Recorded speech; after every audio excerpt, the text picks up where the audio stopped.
Welcome to the sixth episode of Voices of Harmonia. And with us today, we have Thomas Clow-Daffern and my co-host Elif Ergoz. And today we will talk about knowledge and other stuff. It will be a very interesting show.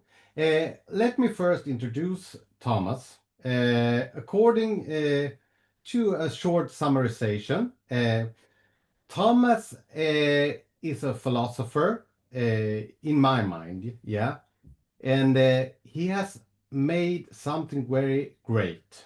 He has made a periodic table of the world's religious and philosophies traditions, I think, yeah, and it can really help humanity to know how to connect with each other, how we are alike with each other, and help us understand each other better and humanity in overall. Is that correct, Thomas? Yeah, no, that's very well put. Yeah, yeah. Oh, okay. Elif, my co-host here, do you want to say something about Thomas? Because you know him also personally. Yes, actually, he's one of the persons on earth I truly admire, and he has done so many things. If I, start even reading his CV from one page to another, it takes ages, and I'm so grateful that Thomas is here with us today, because I see Voices of Harmony as an archive, and he's a truly archive for humanity. I mean, so many work and so much appreciations from our side that you are here with us, Thomas. Thank you. Thank you. Yes. Thomas, My do you pleasure. want to talk about this 5-star? Tell us a little bit about your thoughts about that, the 5-star. Yeah, so I'm a polymath, and I've lived many lives in this one lifetime, and probably many lives before this. And I've packed a lot in. People say to me, "How can you have done all that stuff? You're not that old." And I think we bring with us, when we come into incarnation, a sort of energy. I have pre-birth memories. Actually, when I was born in Canada, I had a recurring dream where I was being told what I was supposed to accomplish in this life.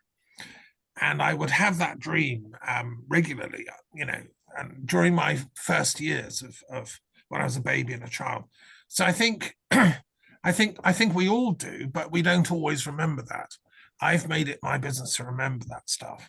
Mm. And so I consciously chose to come in a world that is full of violence and war, conflict, ideological conflict, as a healer, as a peace philosopher. Mm. And so that's what I've been focusing on in this lifetime, trying to get different religions, different faiths, different ideologies, different philosophies to listen to each other, and to to have humility, to listen. And so that's what I've been doing, one-man effort. Can you show the chart, the periodic table, just to? Sure. Yeah. Well, okay. One of my concrete gifts for humanity is developed when I was teaching full time as head of religious studies and philosophy in various schools in the UK. I worked as a professional teacher of philosophy and religion. And most kids in Britain are fairly secular. They don't care about religion. They think it's all ridiculous. And if you're going to be clever, you should become a scientist or a technologist or a lawyer. I set out to prove, no, it's a really interesting, intellectually interesting field to master comparative spirituality and religion and philosophy. It's not for dummies. And it's not only if you've got faith, right, whatever that means. It's a field in its own right of profound importance to humanity. So I purposely used Mendeleev's table of the periodic elements, that every science student, every biology or chemistry or physics student has to master this table, right? So you learn about the elements. I said, okay, so what's the equivalent in my field? To become literate in philosophy and religious studies, you've got to master all 164 boxes. It's color coded. So the blue ones are Christianity, the green are pagan primal religions, the yellow are Hindu, the green are Muslim. The philosophical ones are these pale yellow ones. I've even got like esoteric traditions, things like Freemasonry, Theosophy, Anthroposophy. They have their own category. And then we have Persian ones like Zoroastrianism, Mithraism. I noticed you're wearing a sort of, I don't know, an Isis thing. This is Hanuman, I think. Yeah, Hanuman. Okay, Hanuman. Okay. So that's the Hindu ones, which are the yellow ones. But we also have like ancient Egyptian up at the top here, and Greek and Roman, Druid. So this, if you can, so I say during your 6 years of secondary education, you should come out knowing all this lot, at least something about them all. And in the philosophy ones, you have Kantian thought, you have Hegelian thought, you have Aristotelianism, Platonism. You know, if you don't know all this stuff, you're illiterate in my subject, is my position. And I think the mastery of this table is as important to humanity as the periodic table of the elements is. In fact, I think it's more so. We're not fighting over, well, we are a bit over things like access to water and carbon and all that, but the real wars going on are about this stuff. So anyway, that's my offering, and I've just published an article actually in a professional journal called Teaching Religion and Theology, which has a long article about this in it for academics who specialize in all this stuff. So that's one of my offerings. So when should we learn this? From which age do you think? Well, I think from young. I mean, primary school even. You see, kids have amazing inquisitive intellects. They love learning. That's why I love teaching, because you can teach kids much better than adults. By the time they get to be adults, they know it all. And you can't, as Jesus said, you can't pour new wine into old bottles, because the bottles are full up. So yeah, kids, I taught as head of religious studies in secondary, which is 11 to 18-year-olds.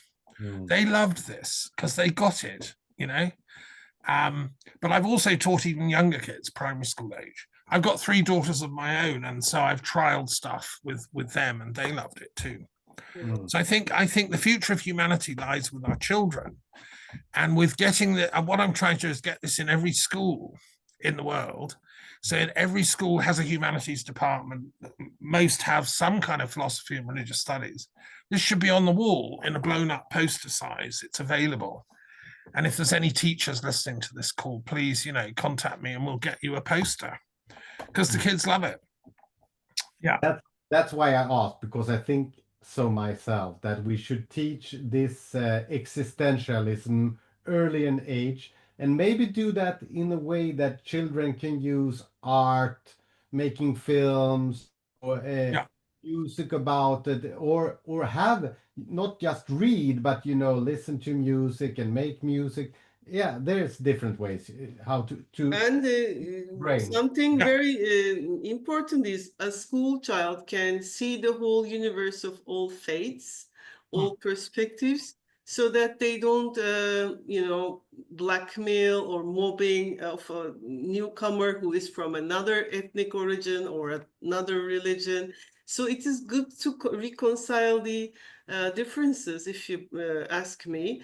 Also, in the future, for some postdoctoral, for instance, studies, it is also very much critically essential to combine the attributes where the faith intersects or has common grounds, common denominators, so that for peace studies, which is a very important area of dear Thomas, is top expert on that, peace studies, interfaith studies. It can really build the basis of some common understanding, mutual understanding. That's what I admire, really. Yeah, no, that's why I use it in my weekly philosophy club that I run on Sunday evenings. And I often look at the interrelations between different traditions. And they're profound, like Zoroastrianism influenced Judaism and Christianity and Islam. You can't understand, their concepts, particularly, let's just take the idea of the Messiah. It's a Zoroastrian concept, Seoshant. And it's then infused into Christian and Islamic thought. And so if they realize this, the strategy here is about interconnectedness.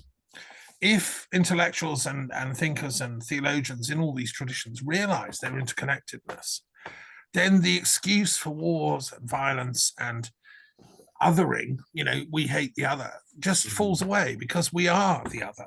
Exactly.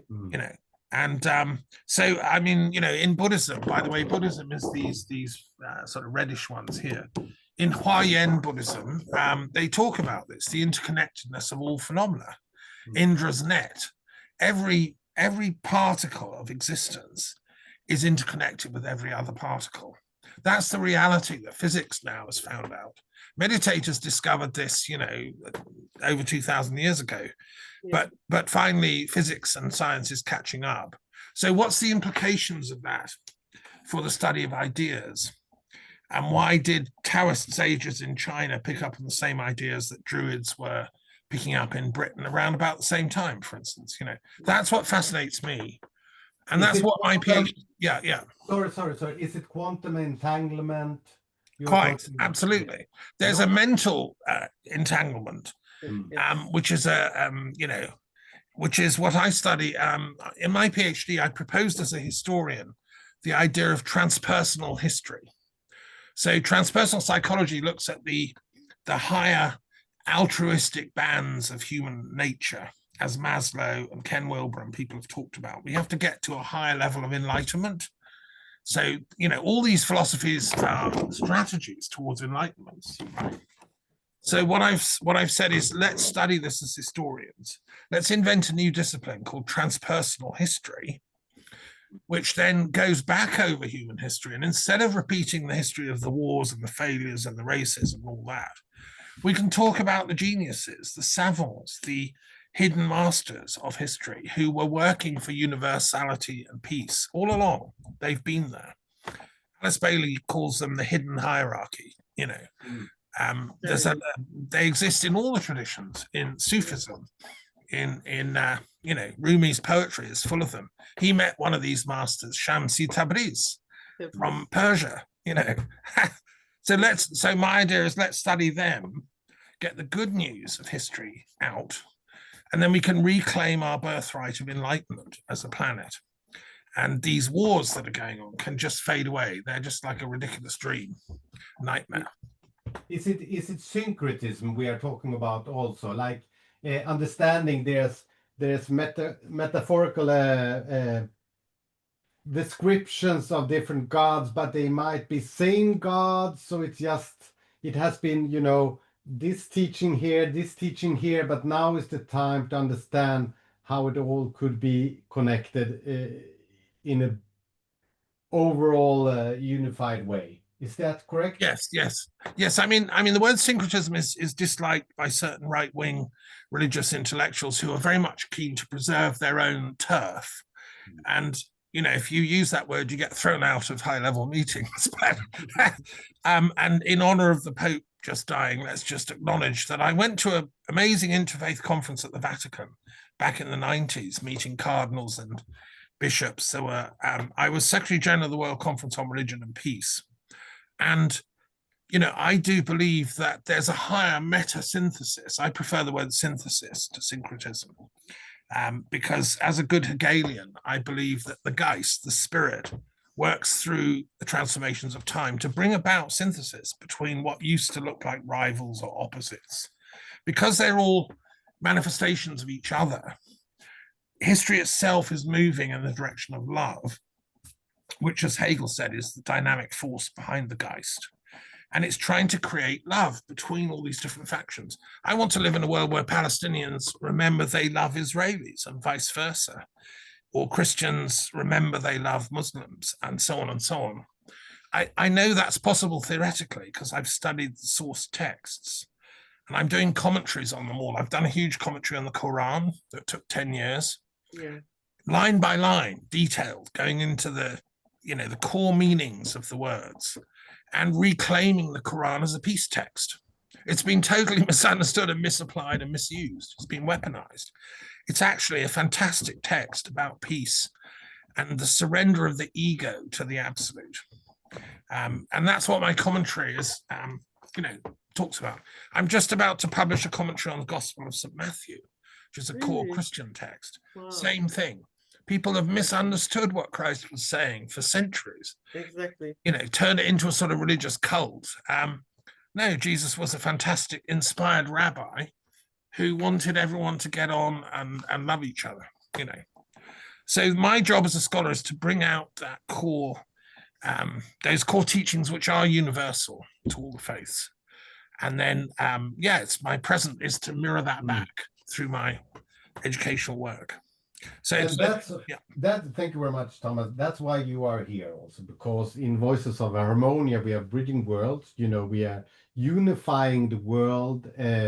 We call it unifying knowledge sets also, but I also see there is many brain patterns, which is hardwired for ages. So we have to start, repetition of the knowledge is of importance. That's why we also do this.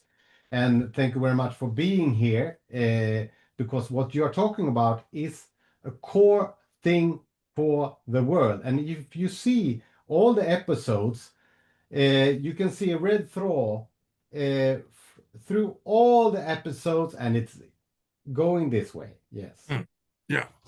Yeah, I love the word harmonia. I mean, it was a term Pythagoras used, who's one of my heroes, one of my line managers, who was half Phoenician and half Greek. So he was himself straddling the ethnic boundaries. And he taught that harmony is the core thing we should be doing here. And as a philosopher, one of my passions is about healing. I think philosophy is a methodology of healing between these warring, competing forces. And that's why I used to work in hospitals. I've trained as a nurse in my days in Canada. And, this planet is like a mental asylum at the moment. We need philosopher healers to come out of the woodwork and start doing the Pythagorean and you don't have harmony work. Oh, sorry, Thomas, but you don't have to be study at university. You can study like watching these episodes, these shows, and read books, and on your own. It's of importance also, I think. And also, you can go and walk in the forest, because as a Druid, my other hat, is as a Druid elder from the community of the Celts in Western Europe. We believe we can learn from the trees, the forests, because in the Celtic alphabet, each tree is a different letter. And so these Druids, they didn't write. They never wrote their stuff down, because they said you cannot write the absolute truth by definition. That's just like aid memoirs. Amazing. It was an oral teaching that the Druids passed down. Okay. And songs. It's still there, it's still living. I serve on the Council of British Druid Orders, and I'm the Peace Druid of Europe. So I have a special sword in that role, which Elif has seen with the words. It's very heavy in many ways to carry. Also, the responsibility is heavy. The sword itself is heavy, and it's amazing. Yeah, Europe is, we're trying to find a way to a peace narrative, having emerged from two horrendous and unnecessary world wars. As a historian, I know that they could have been avoided with intelligent diplomacy, but the leaders of the time were idiots and didn't. And likewise, we've got this third nonsense going on in Russia, Ukraine. We need to get peace in Europe and show this harmony among all our different groups. And Europe is teeming with fascinating wisdom traditions. The Druids are just one. There's the runic wisdom of the Nordic Scandinavian realms, which I've studied in great detail. There was a great Swedish runic scholar called Boreas, who was the librarian to Queen Christina. And he actually said something very profound, which I've written a whole book about, saying the runes are connected, which is the idea that each letter of the alphabet is a sacred sound. And Odin, the master of the runes, creates the universe through the sounds. So in the Jewish Kabbalah and the Kabbalion Christian teachings, it's exactly the same idea. God creates the universe through the sounds of the Hebrew alphabet. And Boreas actually said this to Queen Christina, which is why she got so interested in esoteric studies and gave up the throne and went to Rome to run a sort of esoteric academy. And I've written a whole book called The Kabbalah Runes about the sounds that exist as the building blocks of reality, if you want. And it's the same in Sanskrit. I'm studying a book by the Kashmir Shaivite philosopher Kshema Raja, which I recommend to people. He was the most important intellectual in Kashmir Shaivism, which is a form of non-dual tantra. And he says the same. The Sanskrit alphabet is the building blocks of all reality. Reality is a conceptual play we're all doing. We need to kind of make the script, have a happy ending. And we can do that by mastering these sacred sounds and going into deep meditation over them. So, yeah, I'm an optimist, and I believe we will get there. But it is, there's some other forces. I've coined the word Sophia phobia. Yes. Which is the fear of wisdom, right? Exactly. If all this is true and why we're talking about it, why are there people bombing each other and blowing up school kids? Well, I call that Sophia phobia. The Russians cannot accept the Ukrainians have a valid narrative. They're afraid of their truth. The Ukrainians can't accept that Russia has its own narrative and its own struggles. And it's fine, but listen to them. They've got their own sufferings, and they were, after all, invaded by the West and lost 20 million dead. They deserve a seat at the table.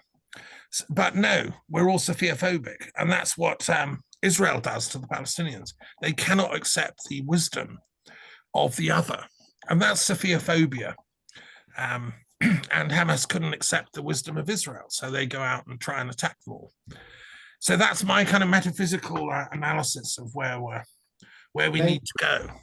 Thank you, Thomas. I have two directions. I want to ask you, because to break patterns, brain patterns, and with knowledge we can do it, but also how to get deeper into our nervous system and brain to not be caught up in the amygdala. What is your suggestion? Because we are talking about knowledge, but we have to understand the primitive biological body, I think. Yeah. Sure. Yeah. What is your thought? How to break patterns? Yeah. No, thank you for that. I'm a great lover of brain science and neurology. I've studied it. And when I taught when I served as a nurse, I used to go and read up in my spare time all the latest research on brain science and stuff. I was always interested in how you can marry that academic scientific neurology. And I worked at the National Hospital of Nervous Diseases in London, in Queen's Square in Bloomsbury, which is where they discovered a lot about the nervous system, back in the 19th century. But I'm interested in how we can marry that with subtle physiology, like the tantric idea of the chakras or the Chinese idea of the meridians. So I'm looking forward to a new kind of science of healing where we can combine the best of Western medicine and anatomy with the best of subtle anatomy and physiology, which is to do with let's call it the etheric body, or what they call in Greek, the okema. So I believe that we are not just the physical brain and the physical body. We are souls that inhabit the physical body. And what I think the new medicine needs to look at is how they interrelate. Descartes was interested in this. He thought it was through the pineal gland. We need to revisit that theory and look at how the soul and the spirit interface with the physical form. And then we'll get a new kind of medicine, because I know that spiritual healing works. I've seen it, happen. But I don't know how it works. I'd love our doctors in the future to, when you go to them and say, I've got real pain in my side, they say, well, do you want to go down the physical route? We'll do surgery. Or do you want to try the spiritual route? We've got this amazing person, I'd like the whole menu of healing modalities to be available. And in terms of the brain, so I published this journal on the nature of love. It's the only academic journal in the world on the nature of love. It's called the Love Journal. And we have an issue, the 14th issue is about to come out later this summer. And we have an issue in there about the neurology of love.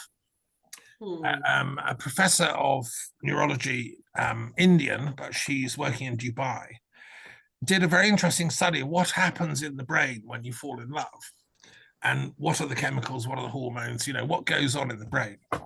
And somebody else did another article, talk about this. What happens when you get into conflict?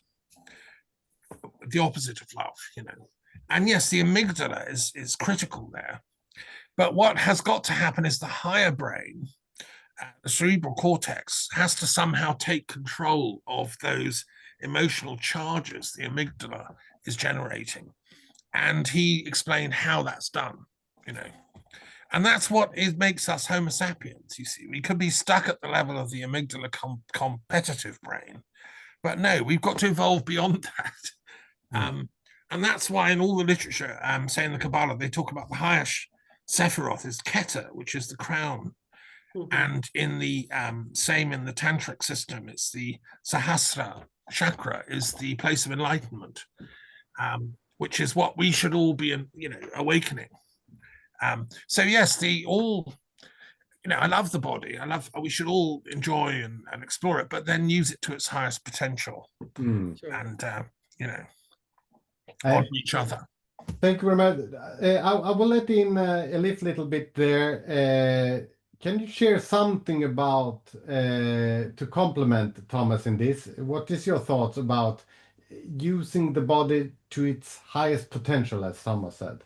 Yes, actually, I was thinking as Thomas was speaking, it was kind of a film in front of my eyes, because he speaks with frequency, not only knowledge, but the frequency attached to a knowledge. So it makes you, if you decode that frequency, and this happened before with when Thomas was speaking, it's something I truly admire. Maybe I didn't share it before with Thomas. It's like if you have a magnetic field, if the true knowledge is spoken and exchanged, like one of the connection is love, as you say, is connection to, if you, the resonation, the ability to mirror each other with pure light, no conflicts in between. So that makes a big and strong magnetic field. And in my understanding, this is the only way to bring peace to ourselves. This is, what you're talking about, nervous system and the body, the brain, the frontal lobe controlling everything. So this is truly bringing peace to the body. And if you have it on the micro level, for sure, it's going to be a time when it comes to a macro level peace building. There, people will try to connect, because they already learned about this connection and suffering. And it will come to a time when everybody will say, okay, that's enough suffering. So let's connect, let's reconnect. And at that time, all these precious work Thomas is doing, and you are also doing through your carol, your voice, it will be much more appreciated. It is going to be a true archive for the humanity. That's why we have to keep working. Although we see maybe, we don't see the results of our work in a, close future immediately, let's say. But we have to be optimistic, as Thomas says, and we have to create these magnetic fields. This is what I am working on, as you know, David and Thomas as well. So when I go to a place, I sense the energy without knowing anything. I'm actually very much ignorant about remembering names, places, but I find my way in another way, with frequencies. And when we clean and organize these frequencies, we can achieve a lot of things. That's what I know. Thank you, Elif. Yeah. I will jump to another thing to Thank unify people. Let's go to Mesopotamia, Babylonia, and languages. What happened, Thomas? What happened there? Was there one language, and why we have different languages? Well, that's a great question. So I'm also a linguist and a lover of languages. Well, I got interested in the philosophy of language early on, and then made it my duty to study all the different philosophical terminologies in different languages. So as a philosopher, you can't, like, the old classic questions like, is there a God? Isn't there? Is there a soul? Isn't there? What is life? What is the meaning of life? All those sort of things you discuss as an adolescent. So when I became a professional philosopher, I studied that in every different language. And I produced the first ever dictionary. Here it is. First ever dictionary of philosophical and religious terminology that's ever been done. No philosophers even attempted this. And I've got the Tower of Babel on the cover, right? So you can look up this and look up the words for truth, love, justice, peace, God in Sanskrit, Hebrew, Greek, Latin, French, and Babylonian. So in Babylonian, sibtu means to create or make. Ilu is the word for God, which is a Semitic root similar to Allah and Elohim and all the rest of it. Libu is the heart. This is ancient Babylonian, and Salamu is peace. So, I'm a great lover. I think that if we all studied languages together and our good words, and so, we learned these words like ancient Babylonian or whatever. For instance, the Babylonian word for peace, calm, is nektum, which comes from a root meaning wind and water. So I've given the etymology of these words because I think that if we can drill down into the meaning of all these words, and there's a whole section on Arabic and Hebrew and all the Celtic languages and so on, then the need for silencing each other and silencing each other's speech falls away. We want to then listen to each other, because nestling in every language, like your language, Swedish, that's in here. There is tremendous wisdom. Going back to the old runes and the ancient Scandinavian culture and so on. Same with Finnish. I just had a Finnish assistant here. She was teaching me old Finnish things. Thank you, Thomas. It's not a coincidence that I brought this up, Yeah, When I started as a writer also, I said, okay, what should I write about? But then all of a sudden something came down, and the first thing was not Egyptian mythology, it was Mesopotamian mythology. My brain, maybe this sounds a little bit crazy, I know, but I started to watch words and see godly decodings, and my brain could make comparison with other words in other languages, and I saw, okay, this is this, and I saw it also, I heard it phonetically, and people say, this is not the same word.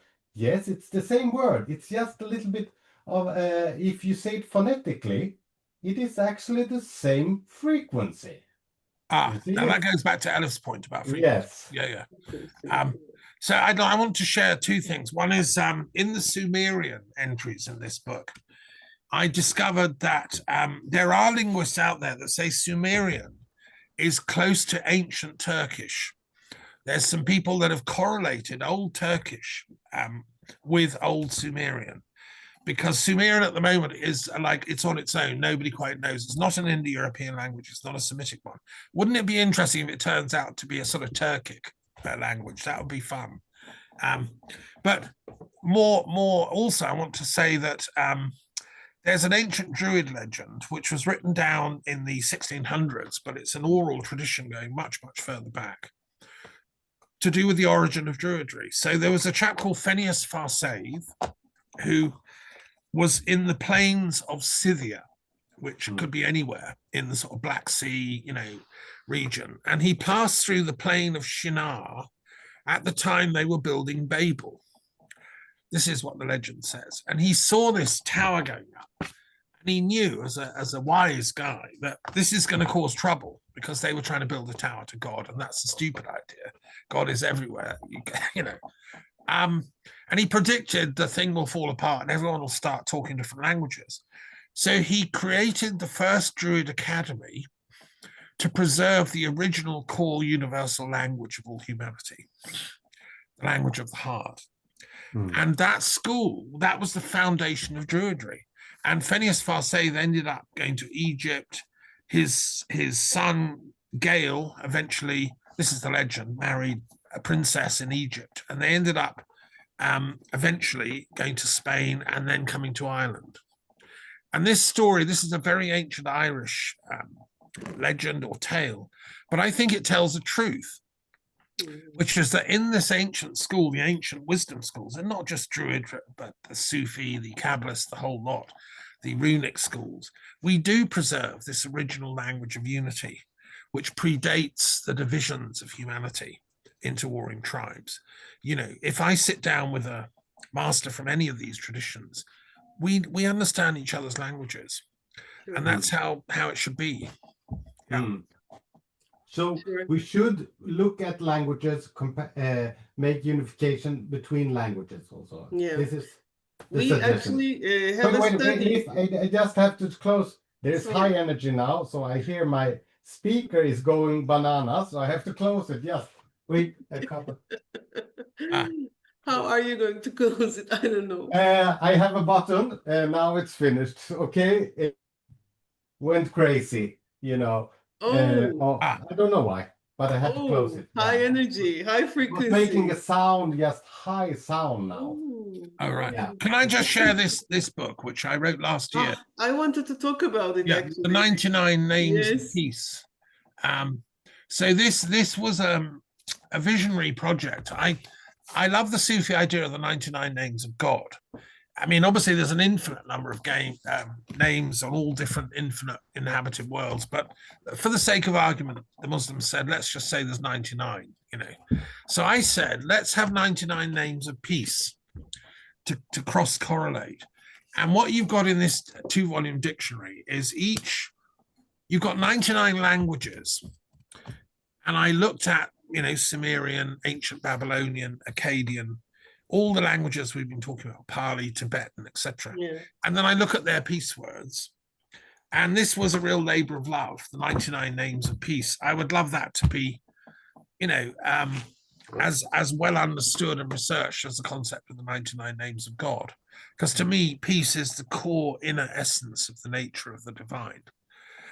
By the way, today in the Christian church is St. Anselm's Day, who was a very great Italian Norman saint who ended up as Archbishop of Canterbury.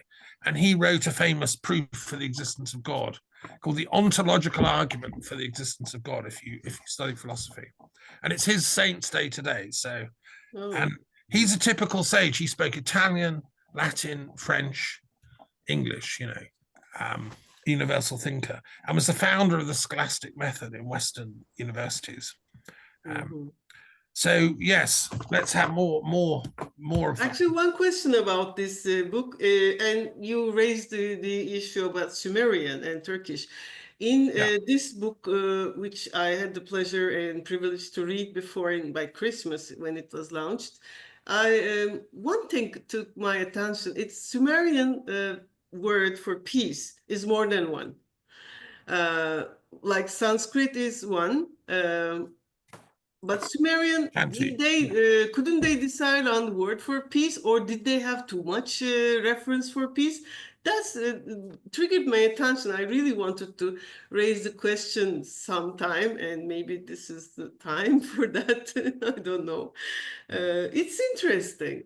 Sumerian and this Babylonian, you know, falling down of the tower. It's just not the tower. It's actually the ego to be a god is falling down. That was the mistake. Yes, that's the. So I can even maybe find it and read it to you if you want. But I have some examples just for languages, which I thought about also. This Kabbalah, you know, and I said I joke to people and say, you know, in Kabbalah you have Allah. It's just there. Yes. You don't see the forest because of all the trees. You see, and we say when there is a birthday, we say hooray, hooray, hooray, and we have hura. It's where who like it's reaching 18th dimension. Ra, it's mythological, Egyptian mythological gods. Yeah. And we say it. Daily life, we say Hooray, hurrah, yes. hurrah, hurrah. Right. And we And don't also think of in it anymore. Scandinavian, there's a hue, a sound like hue, which is Yeah. hue in Persian, which is denoting to a higher god, Hak, what we know from the knowledge book. Yes. It's so many different geographies, but speaking the same things in the essence. This is amazing to see, as Yes. Thomas And said it. It's like an enlightened entanglement, something. Yeah. and we use the frequency of it in daily life, Right. even if we think we live just a regular world of life, but we use the frequency commonly. Okay, ladies and gentlemen, now we have almost 1 hour. Okay. Let's conclude this, because I think we have a very fine red thread through the episode. But I want Thomas to say a little bit more, just to conclude with the 5-star knowledge as we started. Well, thank you. I want to do two things. One is share one word, and then I'd like to conclude with a poem, because as I said, I'm a poet. Perfect. And I'd love you to just catch a glimpse of that. So the word I want to share first is enlightenments, plural. So I've coined this word. It's a very important linguistic innovation I'm making, because most philosophers only talk about enlightenment, right? We have the Enlightenment in European history. And you go and study with a yogi, they're going to teach you enlightenment, or a Tibetan Buddhist. I'm saying, let's start studying enlightenments, plural. Wow. Because in our lives, we all dip in and out of enlightened states. I've explored enlightenments many times, and they have different flavors. If I'm sitting with a Jain monk in India, it's got a different sort of flavor to if I'm sitting with a Norse runic master or a Christian in Galilee or whatever. So I think that's the first thing. Just I've written a book called Enlightenments, and last year I taught a course with Satyen Raja, who is a master in his own right, about what all these different enlightenments are. So the poem I want to finish with, it's called The Druid Bible. I think you might appreciate it. Wow. It's sort of humorous but serious at the same time, right? So the Druid Bible, this is poem number 962 in my collected works. I've published over 1,000 poems, and I'm still going, Okay, the Druid Bible. We're falling away from the sun, falling into the imponderable dark. With each breath, we go further down, under, where the majestic darkness waits for us. The sweet blue gods and goddesses of insights, those who manage all trysts and improbable dreamings, the soul arrangers of lovers, the moments of seeing and not seeing, of mirroring and not accounting the minutes as real or possible, the covering vast distances in a flash, and the going further in, then coming to settle, finding a leaf to burrow into, to be sucked in by its greenness, then being transported, photonic angels, becoming electrons, becoming sugars, all the dense dance of the life chain upwards, building, playing in the western waters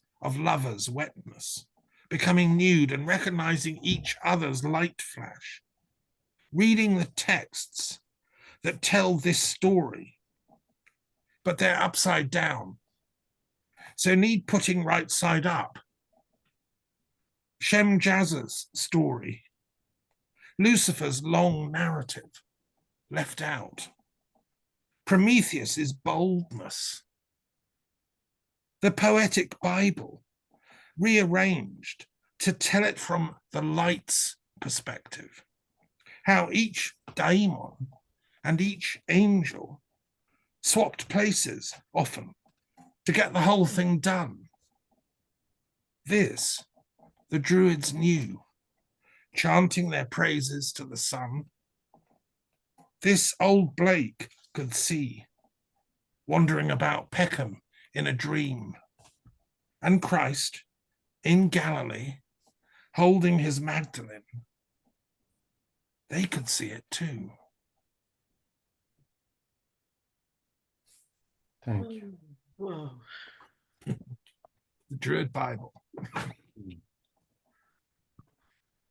So angelic. Thank you very much, Thomas. Thank you, Elif. I think it's a good end. I think we can talk about the 5-star. You are very welcome anytime to come back for another episode, because I think we will have a lot of to talk about that also. So thank you for taking your time and your effort being here, Thomas, and you do a great work for the world. I see it, and your voice has to be heard of more people, and it will be okay. For sure. I shiver. Yes, me too. Goosebumps. It's amazing, you know. So let's end this, and to be continued another time. Thank you. Thank you Thank so you much, very David and Thank Elif. Thank you very You're much. So much. living saints, so thanks. Lovely to be in your presence. Thank you. Likewise. Okay.